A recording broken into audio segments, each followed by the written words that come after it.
Welcome to the Where Shall We Meet podcast. Our guest this week is Nick Potter, who is a consultant osteopath at King Edward the VII Hospital in London. He researches Bendy Bodies, Bendy Brains, studying the relationship between hypermobility, ADHD, anxiety, and nervous system regulation. He is the author of The Meaning of Pain, a radical new approach to overcoming chronic pain, which has been translated into several languages. His book explores how modern stress, biology, behaviour, and breathing can interact with pain. In the early 2000s, Nick worked in Paris with Alain Prost, team doctor for the Institut Biomedical Sports et Vie. There he conducted intensive assessments of Formula 1 drivers and their environments, going on to be a human performance advisor to Jaguar F1. From the findings they made, particularly in sleep and stress medicine, the concept of the corporate athlete was formulated, which Nick presented at INSEAD Business School. Through his links with Brevin Howard, he's worked with John Coates and Danny Kahneman to study stress responses universal to us all, which are independent of personality type. Nick knows through personal experience of a spinal injury what pain is all about. Through applying his principle, he's now pain-free.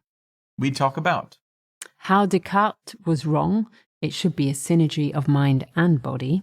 Captain Tom and how motion is lotion. Do we really move less now than we did before? The importance of dancing. Is asthma a stress response? How keeping healthy can cost nothing. Keeping traders zen. The practice of interoception. Is anger unaddressed fear? Let's move. Hi, this is Umida Shtari. And Natasha McElhone. And with us today we have Nick Potter. Hi, Nick. Thanks for taking the time. Absolute pleasure to be here. We want to talk about the body. That's my world.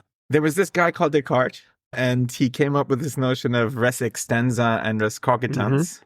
In particular, what that means for our conversation today is that he was suggesting we are our minds rather than our bodies. Mm-hmm. And you think that's fundamentally wrong, and you want to tell us why.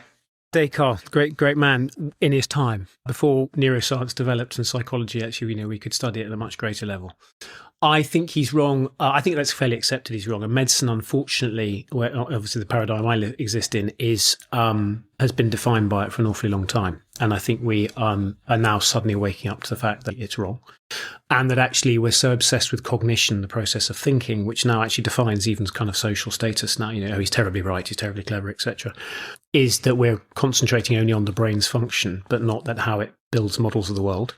And that without your body, your brain is blancmange. It really is. I mean, it's just a great big lump of millions of cells which have to learn, and it can only learn from all the multisensory organs that we have in our body that feed in from the periphery. Mm-hmm. And the reason I think that we can now prove these wrong, I mean, I've been very lucky to work with a wonderful man called Professor Carl Friston, or certainly with his work. And he has set up a thing called the free entropy theory, which is really basically what we call predictive processing in computational science. But it's really a model of how the brain builds models of the world and how we orientate ourselves in it. And it's pretty definitive. And I don't think anybody's seen anything better since. Which is that basically the brain builds models of the world through sensory information, which is the moment you leave your mother's womb, you are an active engager in the world, and you use your sensory systems to start building models first through the mouth mainly. Babies always put things in their mouths, right? Because there's a huge sensory representation of the mouth and actually the hands. They're the two biggest areas of the body that have a representation in the cortex of the brain. And you start building models of everything from texture to feel, to touch, to temperature. And that's all through the body.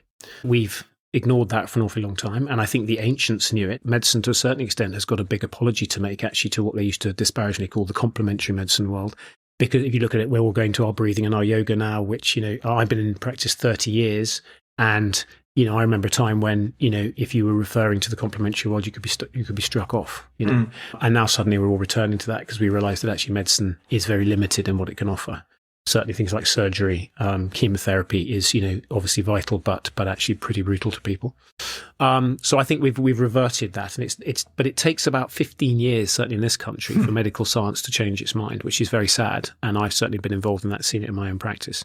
I understand that there was a over-reliance on the mind. Yes. But it is ultimately the synergy of the two that is working, it's a fusion right? of the two. It's a fusion of the two, I think. Sometimes the reason I find the neuroscience element of it, which is something that has only really come into the fore in the last 20 years because we can use a thing called functional MRI scanning, which was a major change, and we could actually watch the parts of the brain.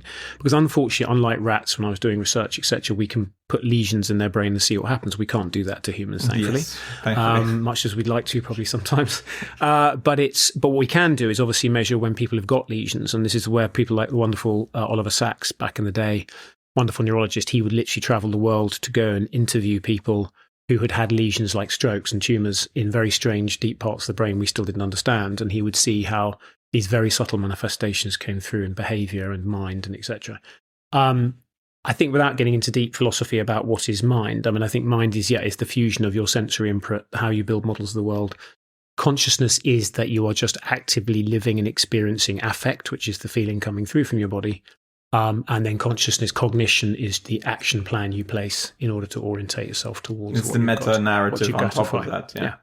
So I think we're so much clearer on that now, and that's what I think really undermines Descartes' theory.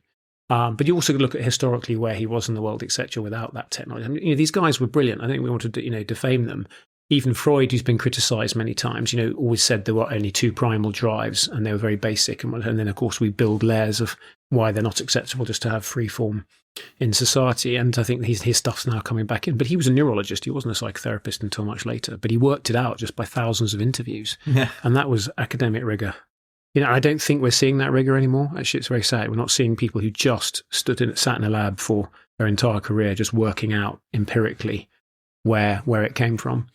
I think that Jean-Claude Piaget's work is still the most definitive work done into child neurodevelopment, not only into how they develop and form and stand up and move and play. He was very big on play, but also that it was the foundation of a moral structure in society. If you and I don't get on, we don't have this is a reciprocal play that we're doing right now. We follow rules, we're organised.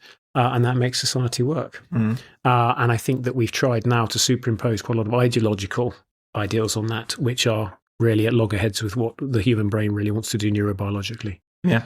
You're saying that there's so much going on, obviously, in the body. There's a lot of intelligence built into it. Why don't we experience that? Where is that? It depends how deep you want to go. I mean, I think DNA is a very interesting thing. I mean, if you look at the core of DNA, it's millions of years old, and it's rather lovely that to think that what you're the greatest iteration of everyone that went before you. It's a burden to a certain extent, in a good way. And actually, I think one of the reasons that people want to go and do a marathon, they want to test themselves, is because you don't know what embedded potential you have in your chromosomes until you test them. And we saw that in things like ultramarathon. Technically, we couldn't understand how physiologically that was possible. Things like Iron Man, really, you shouldn't be able to produce enough energy to actually complete one. And people who did the polar exploration, there's a wonderful guy with Ranulph Fiennes, and he was using heavy oxygen to monitor, heavy water rather, to monitor what the body did under extreme environments. And he found a whole new panoply of processes that the body could draw on how it distributed these minerals, how the water, etc., was distributed and then used in metabolism that we'd never seen before. Right. But he only found that out in extreme cold and also in extreme energy usage. So this is what's interesting. I think this is why it's in the brain to test itself. Okay. And to move forward. I mean, we know that the brain works on a value system. I need to move from point A to point B, but point B needs to be better than point A. And of course, this is at the heart of depression. If you can't see point B, then you're in a hole, and that's suffering. So in a sense, when you talk about, the Buddhists always say life is suffering. It sounds terribly negative, but that's how the brain works, is I'm looking for the place that's better than I am now. How do I move forward, or how do I move forward towards the goal? Doesn't feel like everybody feels that way, but yeah. Yeah, unfortunately. I did a paper when I was training into medical social history, and you look at actually how disease, how environments have moulded how we are. The one thing we were was a lot more physical, even as far as back as the Edwardian times. Even if you were an aristocrat, you'd still have to ride your horse to your house to London. You'd have to, even riding in a carriage was quite arduous. You had to walk move everywhere. There was no one going to do it for you.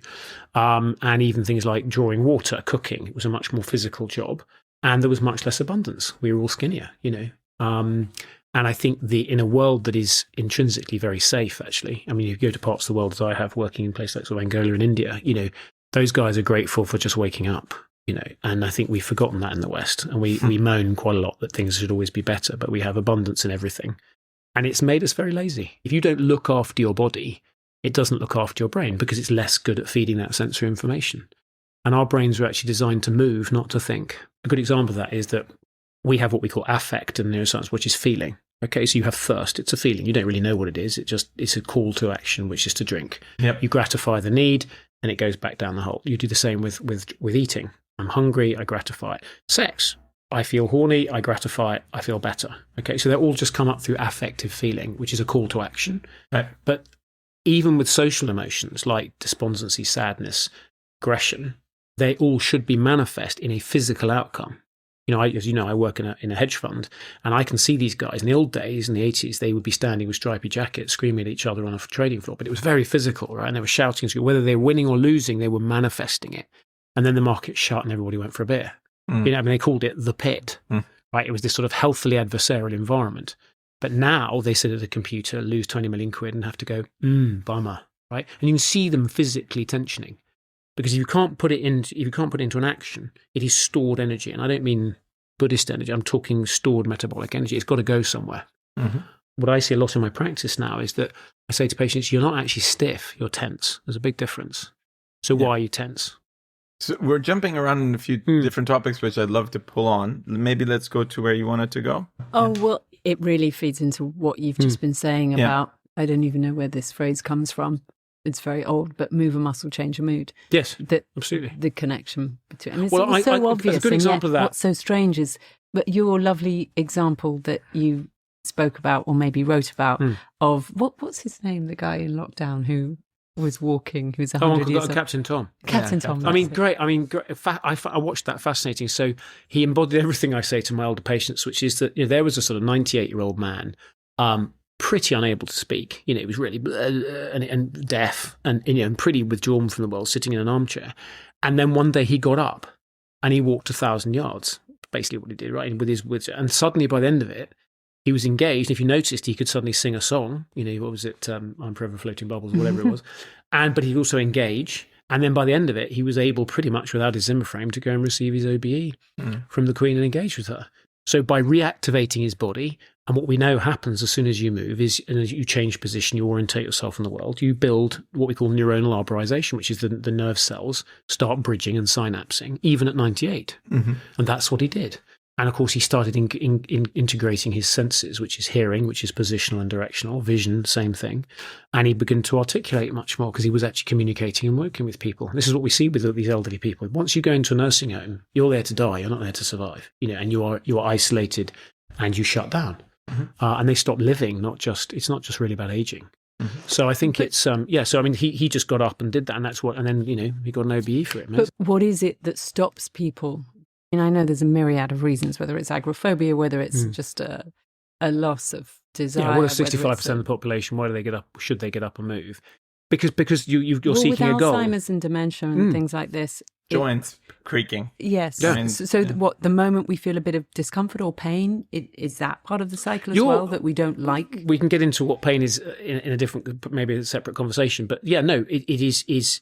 For example, if you're sitting working at a laptop for hours, right, and you just sat, you're sitting on your tissues, on your bum. Okay. Now that is living tissue that needs to move and pump. The blood system needs to move around the body, and the nerves that are moving through it need to breathe, as I call it, okay?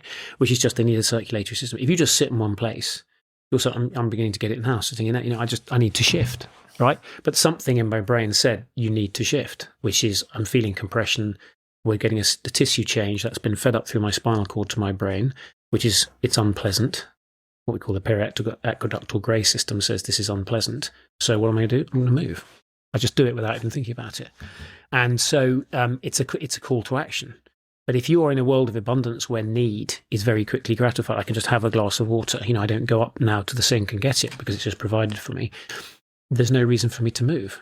So I'm retracting back into an environment because I can get my needs immediately. If you're thirsty walking down the street, you're not going to worry about that, particularly because I can go to the coffee shop, get a bottle of water, I can go to the drinking fountain. If you and me were in the Atacama Desert, it would have an entirely different meaning. I've got a little bit of water left, but I've actually got 20 miles to go in the driest part of the world, and there's no immediate civilization.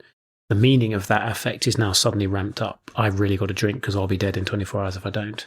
So it's all ramped up with meaning as to what you need to do. But if we live in this wonderful world in the West, which is very comfortable, and I can grab food from the fridge in 5 seconds, I can get water. All those affects are immediately gratified. There is no goal. There is no drive to move. There is no reason to get up and move, and it's very worrying.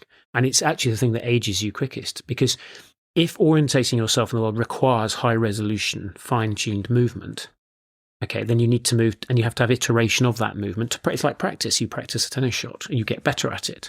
And just moving daily and getting used to those movements. And this is what you see in a child when you first ask them to pick up a knife. He's very clumsy with it. But then he builds up a higher resolution of movement and orientation. And what you're experiencing is his brain literally going ding, ding, ding, ding, all these lovely little neurons binding together. And he practices that movement. But also he centers the brain, because the brain can't orientate itself in the world. And that's very stressful if you can't. So if you become disabled, you have a limb missing, etc. The rehabilitation is just reintegrating a new state into the nervous system, and it's amazingly able to do it. But do you think if there is a breaking down, whether it's brain plaque or whether it's vascular, as we age and people's memories start to fail, do you think, okay, the call to action is actually work twice as hard as a young person, because you need to...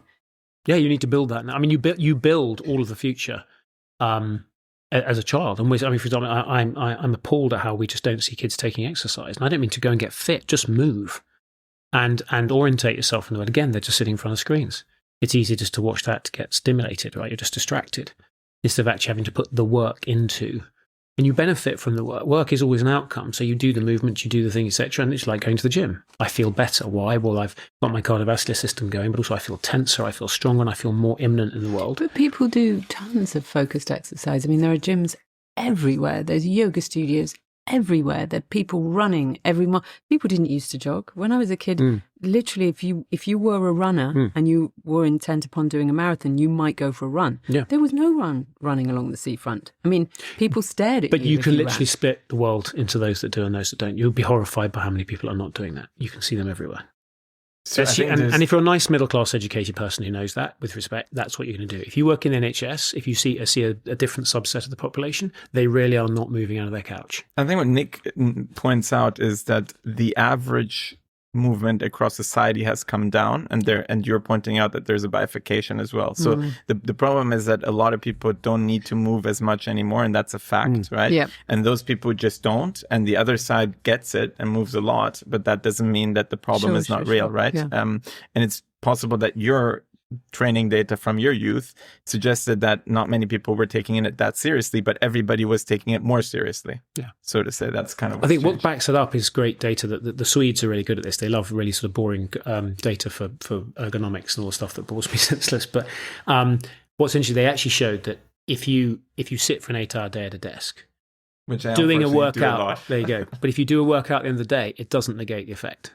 It doesn't negate the effect. Movement does. Right. So getting up regularly, So I had a trader the other day. Good. He went and got himself 3 glasses of water. Because I sat have my water here. I always get up and fill the glass of it. It's just finding that, make these drives. Yeah. I don't care if you use an app. You just say after 40 minutes, once you're in flow on a piece of work, you can suddenly look up and you've been there 2 hours. 3 hours, yeah. Because people don't realize there is no time dimension in the brain. Yeah. But the brain exists separately. So if you're just in very high flow, which is why we see these ADHD kids, autistic kids, etc., they really can just sit there and they get agitated because it's a very pleasurable experience to be in this very intense singular moment of just knocking it out of the park. Then when you disturb them, that's why they get agitated and irritable. Yeah. But they literally have not moved for... I had a young lady the other day who told me she was doing 14-hour days, and I said, but as if it was kind of she was a hero for doing it. I'm so bright. I'm so bright I can do it. And it's like, no, and by the way, you're in my room because you're about to burn out, and that will take a long time to come back from. Yeah, I mean that's a whole nother story. I want to bring up dance because it comes up often in your Big work, fan. and how is it different from regular movement? Why do you think it's... because it's rhythmic and coordinated, and it's usually to music. So, this is why we love music. We integrate our auditory system, which is listen to the beat, but then you orientate your movement towards it. And what's interesting is it's universal across every culture. No matter how separated cultures are, there are certain things that constantly coexist. It's really interesting. And dance is one. It's a form of play. It's a form of mate finding. In my day, you went to a disco, you grooved it down, and she liked your moves. Well. You kind of cut some grooves. It was potential tick the box. Went to festivals last summer with my kids, and I was quite horrified actually how much they weren't dancing together, because they're usually off their heads on something, which actually dissociates them. So they're all standing there looking at the scene doing this to the music, but they're not actually engaging. They might, if in fact the entire crowd disappeared, I don't think they'd have noticed. Right? They're in the zone, fine, but it's not reciprocal. There are moments where I would love for this to be a video podcast. This was one of them. Unfortunately, you missed out on. It was just this pointing at the sky and looking up as if there was something there, but they weren't aware of anything around them. They had to get to the mosh pit for it to become more interesting. But I think it's a whole set of movement patterns that you do to music. It's sensory input and it's motor output. That, I mean, in its basic terms, and we enjoy it. And also, we've done exercise incidentally. And you see, I'm a big fan of that. I think, to your point about even hydrating, if you're running to a tap every so often, then you have to go to the loo as well. So those tiny little things are making you move all the time. And, well, a good example is if you look at, I used to work in gerontology, old people down in Australia, which I was dreading actually when I went there, but I actually adored it because, of course, you meet some fascinating people with amazing lives. But what we found was, one of the things I managed to do very quickly is a lot of them got urinary tract infections, which to an old person is catastrophic.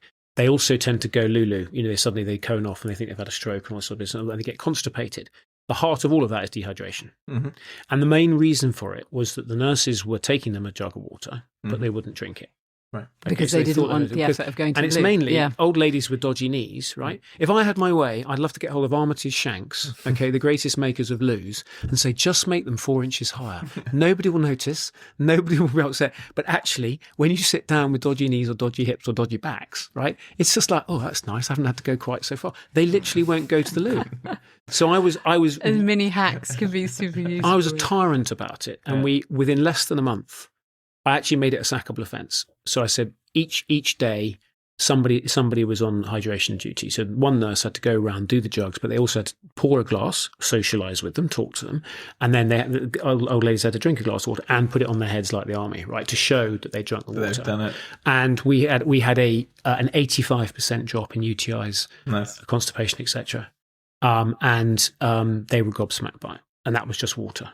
Right. But if by the time you get to even feeling thirsty, you're a minimum of 10% dehydrated.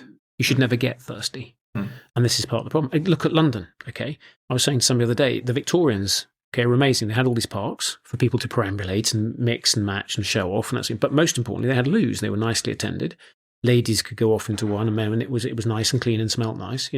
Now we've seen the end of public lavatories in this country, basically. So now, and I have a lot of women who one of their biggest problems is that they're dehydrated. And even my own wife said, I won't have that coffee because it'll make me go I go, that's the whole point. It's meant to, But they're now having to set their plan in the day. Pret a manger might let you in, but they get a bit pissed off. People don't, pubs are always moaning that their loos are being seen. People are sneaking in. Well, that's because we're not providing the facilities, but it has a health effect. Mm-hmm. If it's that simple, if remaining hydrated can cancel out a whole set of needs for medication. I was just going to go into pharmaceuticals for a minute because I know you have an opinion about the money-making element of all of this and how actually, drinking water or fasting or something like that doesn't cost anything.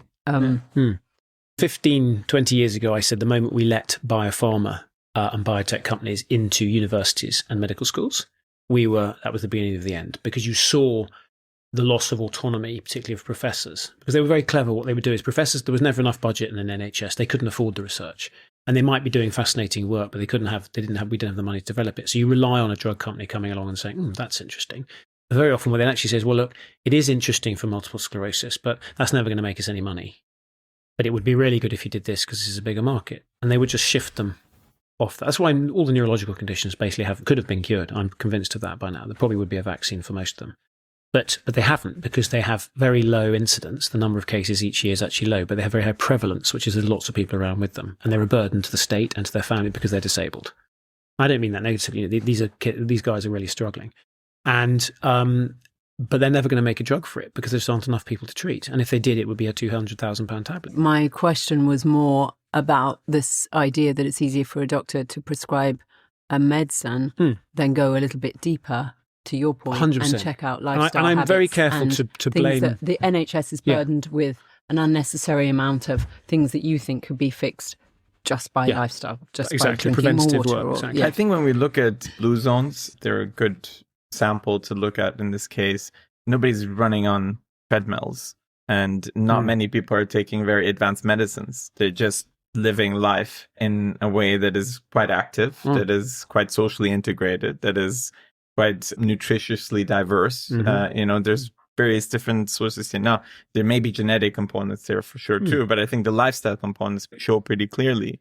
It's definitely not the gym that gets you there, or that it's the medicine exclusively that gets you there to the high 90s or 100 Well, year that's old. being outside all the time. Yeah, exactly. Just basic movement. It's not about the treadmill necessarily. It's about getting up and getting your water once in a while. I would put it in 3 ways. First of all, if you look at probably 65% of the symptoms that will present to a GP, they're a stress-induced symptom. Yeah.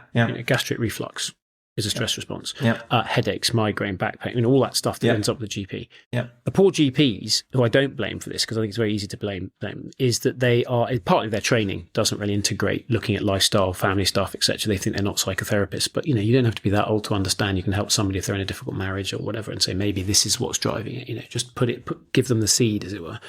But they've got 7 minutes on average to assess a patient. Yeah. Now, in that time, that patient's probably waited quite a while to see you. They can be very aggressive. I want this. This is what I have a right to. It's all that stuff. And it's very easy to reach for the prescription pad and give you a medication. Yeah. The problem is, if you're not careful, depending on what they come in with, you can start layering those medications. In general terms, if you're on more than 3 medications, you don't know if you're dealing with the condition or the side effects of the drug, or the interactions of the drug, as we call it. Yeah. And then that becomes a problem. And you just keep layering them up. And then you might see another doctor, and they haven't seen that you're on this, or they do this, and people play the private and public system against each other all the time. But I think also there was a very, very good study done probably 10 years ago now in the States, where they took a huge cohort of patients of different age groups. So I think it was 18 to 20, so it was 5-year annual. And they looked actually at prospectively and retrospectively over all of the medications we give for the chronic illnesses. So heart disease, cardiac disease, lung disease, etc., obesity, everything. And they simply said, of all the medications we do, over 12 years, what has the best outcome? And they were horrified to find that no medicinal input gave anything better than the 43% outcome. The only one that did was muscle strength and ability to move, i.e. physical exercise. Right. And they were 75%. Yeah. So you kind of, and this is why movement is the answer. But it's so much easier just to take a tablet, right? Yeah. And people, and of course the drug companies are very happy to give it to you. Of course. And the opiate crisis in America was a really fantastic example, right? Because opiates actually don't relieve pain. They take away caring, suffering. Now, if you live in a huge part of America, where I remember going, an Amtrak and just seeing miles of grid system where there's really not much going on. You drive to the mall, you drive to the tennis court, whatever, and then you go home. There was no cafe culture. There were no ladies walking down the road chatting to each other with their babies' pushchairs. I mean, it's really conspicuous. That's a bleak place to be. And if suddenly somebody gives you a medication that not only takes your back pain away, but actually suddenly, back pain's gone, but this is quite nice, right? I'm not suffering anymore. But the irony is you need to care, because it's the thing that drives you forward. Yeah. This is crap. I need to be here. But that's what got hold. And that was because, of course, it's a private system. The NHS, we never had nearly the biggest opioid crisis we had here because it was very tightly controlled. Yeah. And the drug companies couldn't input to say, look, we'll give you incentives to prescribe this medication. Let me take us back. I asked earlier why we don't really feel all the stuff that's going on under the surface. I want to bridge us to interoception here. Yeah. And you worked with hedge funds, and would love to kind of go into that world a little bit and tell us a little bit about the work that you've done with the hedge fund and how that kind of correlates to interoception. Sure. I mean, interoception, to define it, is just how aware we are of our internal state and our bodies. Actually, I mean, physical pain would be a good example of that. If you take it from the neuroscience level, we know that the hypothalamus, which is a very interesting part of the brain, sits as a little bead right down at the top of the spinal cord. So it's clearly getting all the sensory input. Now that will be temperature, it'll be touch, vibration, orientation, etc. And what it's doing, it has lots of little nuclei, and they're just taking all the information about it, they're making decisions. What it will then do is say, okay, let's take thirst again. I'm a bit dry, because don't forget, we're a mass of biochemistry, right? We shouldn't really exist because we have this internal state, and every single cell has millions of chemical reactions going on, and they all interact. There's a very nice poster by Roche, actually, who they've produced, which is now the summation of all biochemical reactions that go on in the cell, and it's 50 times the tube map. It's 50. It's literally. And what you realise is that when I plop in a treatment to that cycle there, It's literally connected. So it's literally, as the Chinese would say, Japanese, you pop the pebble into the pond and you just see the ramifications everywhere else. So in a sense, an acceptable side effect is where all those ramifications are being felt, but they're bearable and I'll just put up with them. But they're all still causing, it's like a little cosmos. You take the moon out of the cosmos, right? Everything moves very slightly. So, the hypothalamus is measuring that at very high resolution. It just can't bother you with it because otherwise you'd have to have a head this big, like the Mekong, the Star Trek. He'd be this big because we'd have the prefrontal cortex to make millions of decisions. Your brain knows exactly what your left little toenail's doing. It's that high resolution, and that feeds back up through the system. And it's about where once it passes, a lot of it is done in the spinal cord. So actually, if I touch a hot pan, I will very quickly reflexively because the input has been so high.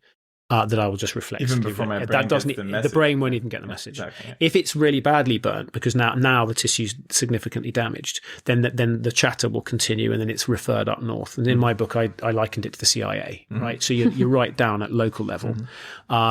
We've had a few local issues with the locals, but we know the bureau's dealing with it and it's fine. And then suddenly, boom, big bang, oh shit. Feed this back up to Langley and it goes straight back up, right? And there are a series of decision levels. And if that hierarchy, if it gets high enough, then we really need to think about it. Right. And that's how pains like chronic and acute pain works. But interoception is most people, if I said to you right now, particularly if you're a bit worked up or stressed, can you tell me roughly where your pulse rate is? I'm not looking for a number, but you'd say, yeah, it's high. It's boom, boom, but I can feel it, right? And we know we have moving organs. 73. So, spot on. But that's, and people, and in fact, some of my traders, interestingly, are able to tell you that. They're very fit, they're very intense. And by the way, they're all neurodiverse. I mean, they go from very mildly ADHD right through to very, quite seriously autistic.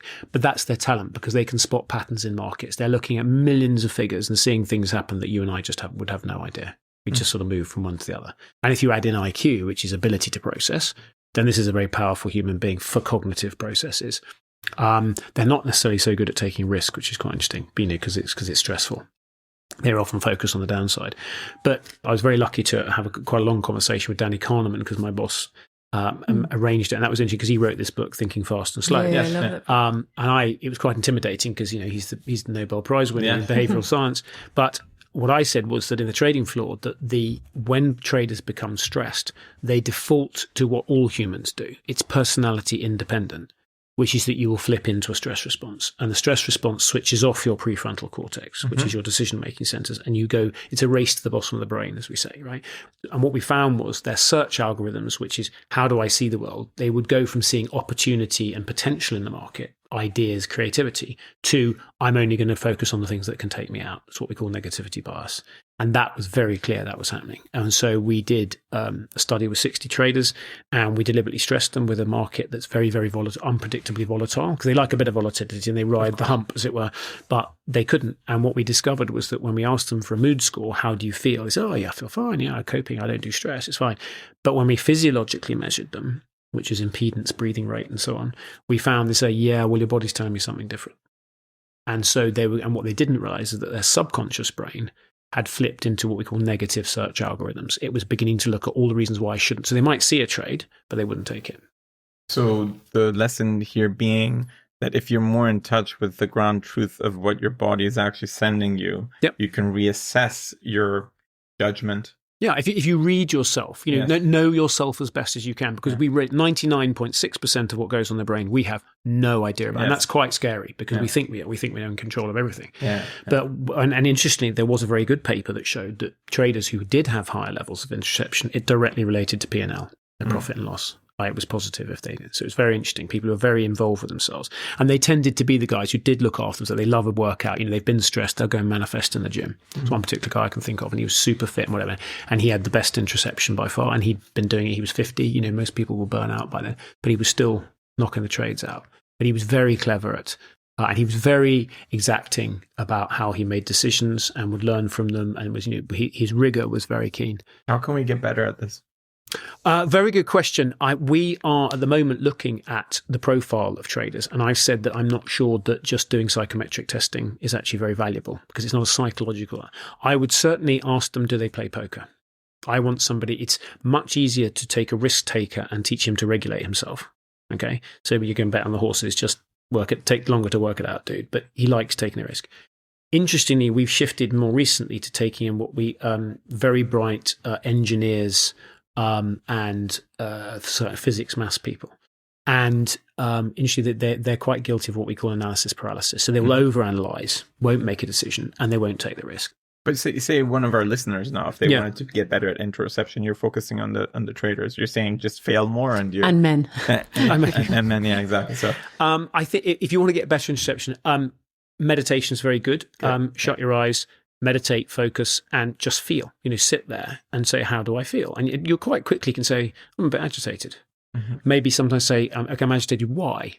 I've often said to a trader, he said, I feel it in my gut. Okay, what does that mean? A gut visceral response is a physiological response. It's your brain telling you.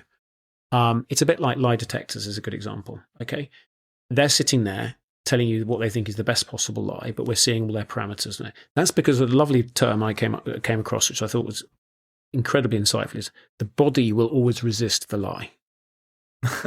Okay, it's bothered by it because a lie is a story. It's a false narrative, and our brain works on narratives. Truth is a lot easier. It's sometimes hard, but it's almost always the thing to do. Whether it's a marriage, whether it's it doesn't matter what it is.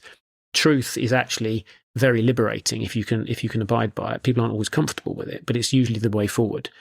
In this case, the body, if you're having to tell a false narrative, you have to tell more false narratives. You've got to keep up the story, and that's energetically very expensive for the brain, so it resists it. So the body will tell you, don't like this. This is an uncomfortable position. So lying is that's why these detectors are quite reliable. So you're basically saying break the fourth wall with yourself, check in, ask why. 100%. I mean, the reason people don't check in is because, as you've said, the brain is quite good at lying and getting in the way of and answering questions and creating a narrative that might be easier and energetically. Sometimes the truth is what it needs to be. Yes, but I think you've to somehow invest in your future self, haven't you? Because we all want instant gratification. Absolutely. We're all addicted to something, and it's that dopamine loop. And I'm not a big fan of the marshmallow trick, but there's a version of that where you just have to get up and go and not think about it, in fact. The definition of work is in the morning, I don't think about I invest whether energy I want now to go or not. to improve in the future. Okay, that's what work in a sense is about. So the suffering element, if you call work that, I mean, I enjoy my work, but if you have to put this work in, whether it's just lifting a box, you're lifting it for a reason in order for there to be an outcome goal. And this is the point about this is the wonderful thing about dopamine is that the reason we're constantly seeking it, why we all want coffee and vape and stimulants, is because we're not going into, if you like, the suffering phase. We're not going back. It's like a seesaw. So we're not going into back need. To your idea of being uncomfortable and suffering, that I suppose that's what I'm aligning to, is if I check in with myself and think, what's really going on, I can find a myriad of reasons why I shouldn't go and do exercise in the morning, why I shouldn't get out of bed, or why my brain's great at that. Actually, if I don't listen to my brain and I don't check into what I'm thinking and my body just gets up and I start going down the stairs and I put on my trainers, it's happening before my decision-making process or my priors have decided. This is gratified before you even move. I was thinking that checking in meant more check in with your body, not with your mind. So the thing is, for instance, sometimes but my brain will lie about my body. My brain will find reasons why I mustn't. That's what I'm saying. You need to learn interoception then, right? Because, so for instance, I'm in a meeting, having a conversation with a colleague. Colleague says something. I get angry. I tend to then want to be loud. I check in with myself and realize my heart rate just went up. I'm kind of triggered by this thing for no reason. I should probably check myself here. That's what I mean with checking in with yourself. And that's actually what the skill of interoception is. Not listening to your own blabber. That's not an interoception, right? That's actually just buying where into am I your own feeling narrative. it? It's what chakras are based about. If you talk to good psychotherapists who are emotion based, I've done it actually. It's a very powerful. Is that you talk about an emotive subject, could be the death of your mother or something like this, and you think you've dealt with it. He said, yeah, I see. It seemed to touch you then. I saw a little flip. I touched you then. He said, yes. And where did you feel it? It's kind of here. Okay. Now that's the heart. That's a tense heart. Okay. So you said I'm get angry. If you reverse anger, it's usually fear or sadness. Weirdly, it usually tends to mask both. So am I angry or am I sad? Actually, I'm remembering my mum and okay, I'm sad. Okay, we'll sit with it in a minute. Breathe through it and just let it go. Don't just go, I can't think about that now. Let it go. Just let it flow. Equally, why did you go angry with your mate? Because did he say something that was actually triggering for some other reason? Or was it this? Brené Brown does a brilliant little cartoon called Blame. And it's a cartoon of her standing in the kitchen. She pours herself coffee in the morning and she spills the coffee. And she goes, Jesus Christ, Steve, right, who's the husband. Okay. And you're thinking, what? And Steve's got nothing to do with the coffee. But, she said, just pause for a minute, and she's just irritated by him at the moment for whatever reason it is. And she has to play, and it's just about really, is it very quick to twist out and blame and you blew up at your friend? Mm-hmm. Probably 5 minutes later, I might have gone and said, look, I'm really sorry. I've had a crappy day. I've argued with the wife. It's all been crap, and I just vented because you just push on. I'm really sorry, and that's fine, and people accept that, I think. But it's examining what it's made of. So, for example, nausea is very often sort of perceived. There's a kind of sickness. I feel sick. I don't want to eat, which is actually part of a disgust module that we had, which was burst around. I don't want to take anything on that's going to toxify me, etc. But it's usually related to other scenarios. Values not aligned or something like that. Exactly. Yeah. So, checking in, as you say, I think that's slightly different to knowing interoception purely is just what is my bodily state. Sure. But I think if it's manifested as something emotional that you haven't properly reconciled with yourself, then that's kind of like, where do I feel it and what's it made of? If I haven't slept well, I know I'm tending to want to eat greasy, sugary stuff. Yeah. That's just this thing that is a fact. But that's also stress. That day. Yeah. I'm angry. So what is anger? It's unrequited fear, unmanifested fear. Yeah, because sometimes I would like to just punch somebody. I know what this feels like. Right, the traders, they like to go out and throw their keyboard across the table. And really, they should be allowed to. It's inappropriate socially, but actually, the moment they've done it, we all know what it's like to punch a pillow or, crush a grape, whatever it is that you can do. And you do just feel a bit better, But it's, but we're not allowed to do it. We're repressed by it all the time because society dictates that this is inappropriate. So a bunch of punch bags on the trading floor would I've said on several guys, I have one of those martial arts bodies. And I know who'd kick the shit out of it. It's our only female trader. She's awesome. And I think I saw her the other day and I went, Claire, just go down to the gym now. Yeah, go. And I think she'd have literally taken it apart. And we'd all gone, whoa, way to go, girl. But I think that we've tried to create that culture, which in a lot of hedge funds is difficult because you are kind of given a chair, here's your computer, here's your trading floor, and go make money. And if you don't, piss off. It's that brutal. And you'd never do that to a team. That's my argument. You'd never take any of the great players and put them into a team and say, right, come on, big star boy, go figure. You've got to nurture him. You've got to love him. You've got to create the bonds between. And particularly if the cohorts are saying, oh God, here comes Mr. Narcissist. Let's come on then, show us your goals. That pressure, he'll just fail. It's exactly the same with the traders. So what we've tried to do is create a thing where, a bit like the All Blacks do, which is they have the very senior guys in the middle. They've done it all before. They've lost millions, they've gained millions. But what these younger guys need is, because they're very performance driven, and when they fail, they're in a hole. And we see that, by the way, we see their testosterone tank. It's absolutely fascinating. And what was really interesting about the study we did as well was that men, when they're winning, whether it's sport, this is what we found in sport, it's exactly the same with traders. They get a huge surge in testosterone. But testosterone makes you riskophilic. You want to take more risk. Yeah. And that's when we say that's when the devil comes for you. Okay, because now you're going to do the next trade and think it's like I'm going to throw another 6 on the dice. Nah, it's no more likely than it was last time. But they'll get complacent, and then so they like doing it more. I'm the big dog. I've just made out of $500 million, and then they hand half of it back the following morning. But what's interesting is that the cortisol they secrete when they then tank it creates an incredibly slow doldrum effect. So they take a lot longer to recover. What we tend to find in female trading is they tend to take less risk. They won't necessarily make as much money each time, but they tend to have a much steadier paced win rate because they're not as affected by the testosterone. The problem is the environment is, and I think it's, we get done by the diversity guys to say, why haven't you got more women on the trading floor? I think it's a bit like why we haven't got more surgeons. I think it's a place that suits male brains better, and I'll probably get shot for that, but there's strong evidence for that. I think that because it's kind of very win and fail, we're quite competitive as a sex. And I think that I don't think it's that it's dominated by men. I think it's just that it suits men's tropes better than female brains. If I had my world, it would be 50-50. And I think you'd see the big winners tanking and losing, but they were balanced by the female profiles, which are much more consistent. You're talking more about brain chemistry here. Yeah, brain chemistry. And we know, look, if you look at huge cohort data studies, like the 5-trait character analysis is a really good one. If you look, men and women are actually most similar across about 60% of those domains. Because each one, trait neuroticism, trait agreeability, they're all on a spectrum. And the two that most differ, interestingly, are agreeability and neuroticism. And neuroticism you have to qualify very quickly because people think that means they're neurotic. Neuroticism in psychology just means I care more or worry more. Mm-hmm. And for various obvious reasons, women's neurobiology and physiology was designed around the child and the protection of the child, and therefore they were designed to worry more. So they are more intrinsically orientated to load on to trait neuroticism, as we call it. So it's thinking a lot more about emotional responses, the dangers in the world. And that's why men start more wars, I guess. Much more likely. We do get sent off to fight them. Yeah, that too.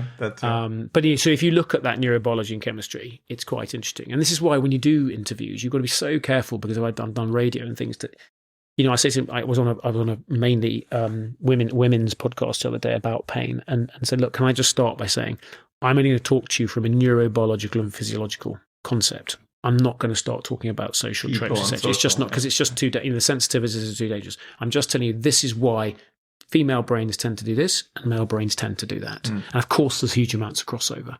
But that's it. And actually, people were very accepting. But I think you've got to lead them very gently down a pathway. It's like when I talk about pain, I know if I did it on the BBC, for example, every 6 weeks, that there would be a lot of quite angry people whose pain has not been treated, and those are the guys I'm most interested in, the chronic pain patients, and they're atypical brains, and they're angry. So if you say it's not in, so I start by saying, look, it's not in it's not in your mind. It is not. But first of all, I say, by the way, you are in as much pain as you say you are. I believe you. Let's take that as a baseline. So there's no doubt here. But it's not in your head. It's not in your mind. But it is in your brain. You've got to be articulate about it, because these words are so neurolinguistically loaded with meaning for people. If you say mind and head, it's like, oh, he thinks I'm malingering. It's like, no. But it is in your brain. They go, okay, because that's where everything kind of happens, isn't it? So let's start with that, and then you can take them down a pathway, and usually they'll play the game. But it's and then you can help them. But you've got to be very careful, and I think you've got to not make generalizations, but base it in really good. As far as we know, with empirical truth, this is the state. Yeah, and it's being corrupted constantly by kind of ideology around what should be better. Well, I agree it should. It just ain't going to happen neurobiologically or in your DNA, because that's been there since 50 million years ago. Because you mentioned Kahneman earlier on, do you want to ask that? The essence of the question is the body more honest than the brain in many ways? Because, we have a lot of cognitive biases that we're not aware of on the surface. Yes. And we try to tell ourselves that we're holier than thou. But the reality is that we're not. And maybe the mind is much more deceitful in that way.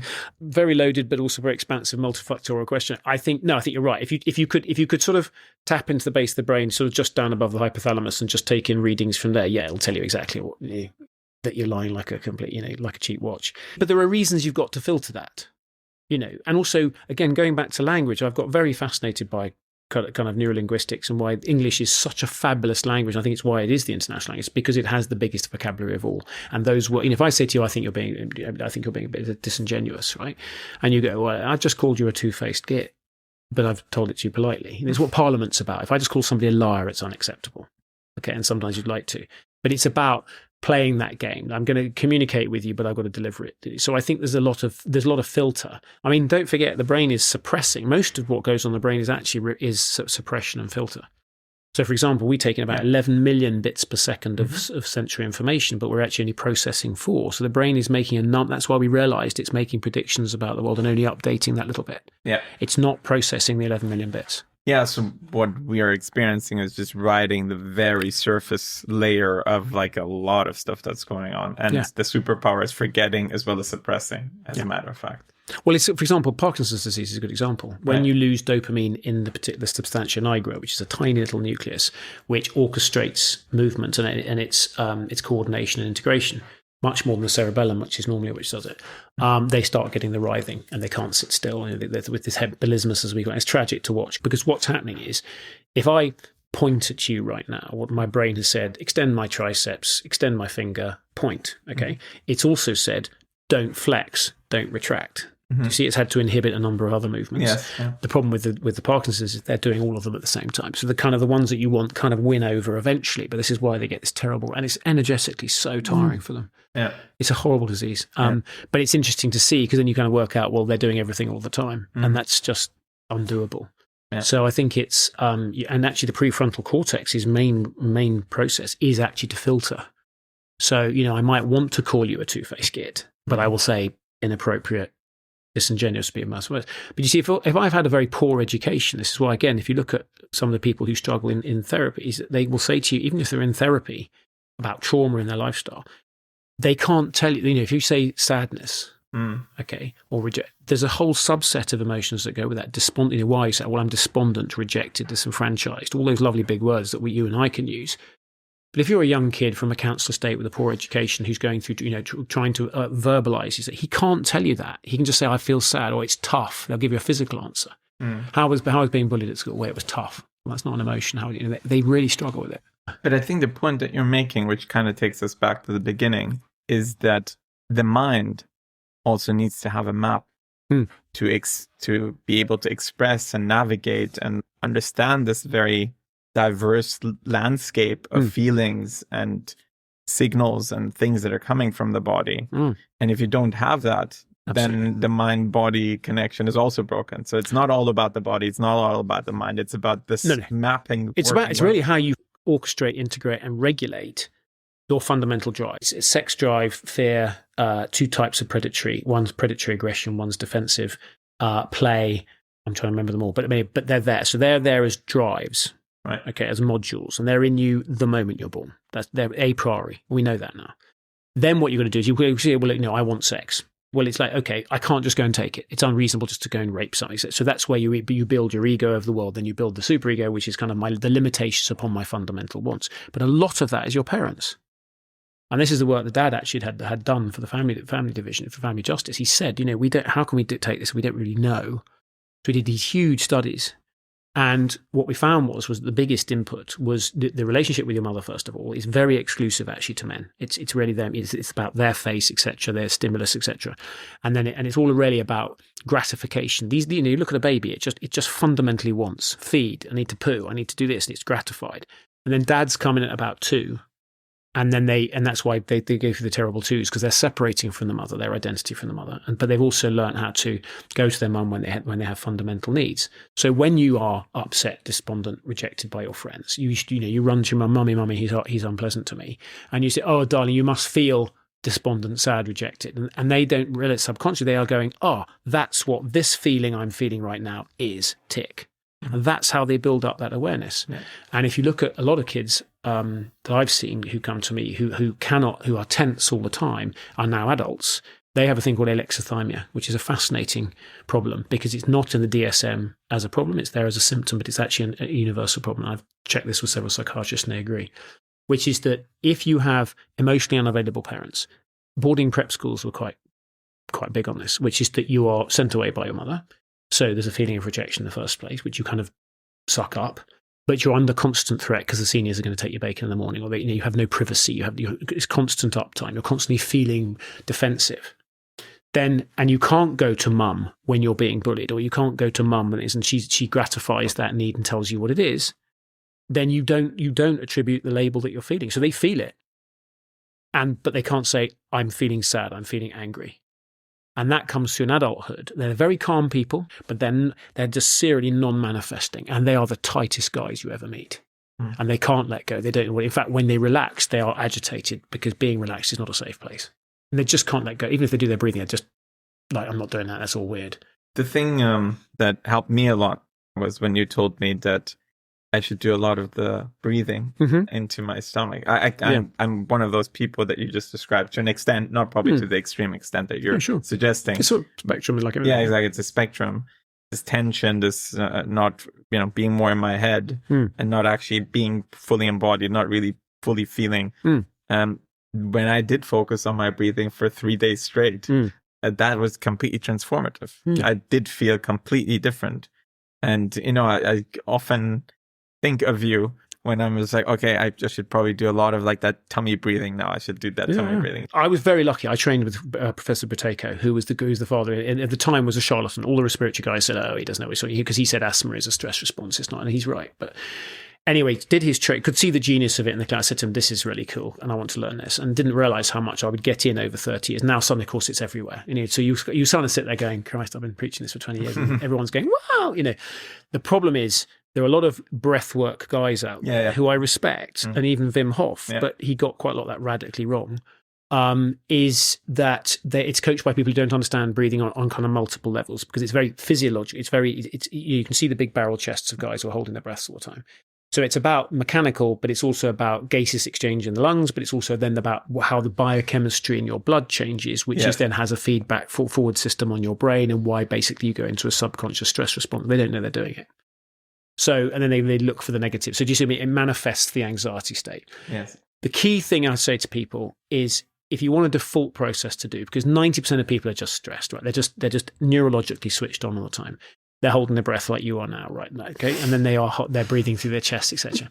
Just do the 5-7. It's that simple, which is in for 5, out for 7. The reason for that is when you breathe in, the sympathetic, the stress part of the nervous system switches on. When you breathe out, parasympathetic, you go into relaxatory state. And it never ceases to amaze me. This week, I've seen 100 patients. 90% of them I've taught breathing to, but also when you get them to do the 5th breath, seems to be a magic biological number, with the long out breath, I'll say, in a minute, you will hear your stomach go. And then, blub, blub, and they go, there you go. And I said, by the way, do you suffer with IBS much? That sort of issue. Oh my God, I've had it. There you go. Your IBS will go if you keep doing this. It's a switched off. So what you've just listened to is the vagus nerve switched on. So the vagus nerve, after 5 breaths, for some reason, it's a magic number, it just switches on. And you just say, and I said, look, feel your heart, your muscles, they're hard. Yeah, right, remember that. And they do 5 or 6 of the breaths. And I go, now feel them. They go, oh my God, I said, yeah, you are firing all of your, it's what we call the deep motor units. You are preparing effectively to run or fight 24 hours a day. Yep. That is energetically, it's 30% more energy wasted. And so you can just use that breathing, just check in with it. The key ones are sighing, yawning, and breath holding. So when you're in flow, when you're attending me, for example, you'll notice you're holding your breath. Yeah. And that's attention. But attention comes with its input. I've got to attend, I've got to process it, I'm running a podcast. It's full on. So it is a kind of stressful moment. Yeah. But if you observe it and you improve it probably only 30%, it's radical. And they all come back with less digestive problems. The meditation. The sentence, the sentence that will keep us cognitively engaged so that our brain shuts up, and the invasive homunculus. So if you basically, particularly because I deal a lot with neurodiversity, meditation they don't get on with because it bores them. Literally 5 minutes, like, oh, whatever. Even just counting the breaths, they'll get to 5 and then they're off in la la land. Okay. So what I actually was the great tip from a neurologist where she's wonderful, and she said, I really find this works. Do the breathing, so 5-7, all through the belly, nose only, okay? Do the first 5, so you're in a kind of more relaxed state. Then say to yourself, in your mind's head, okay, in your voice, simply say the sentence, I wonder what my next thought will be. But say it 3 times, I wonder what my next thought will be.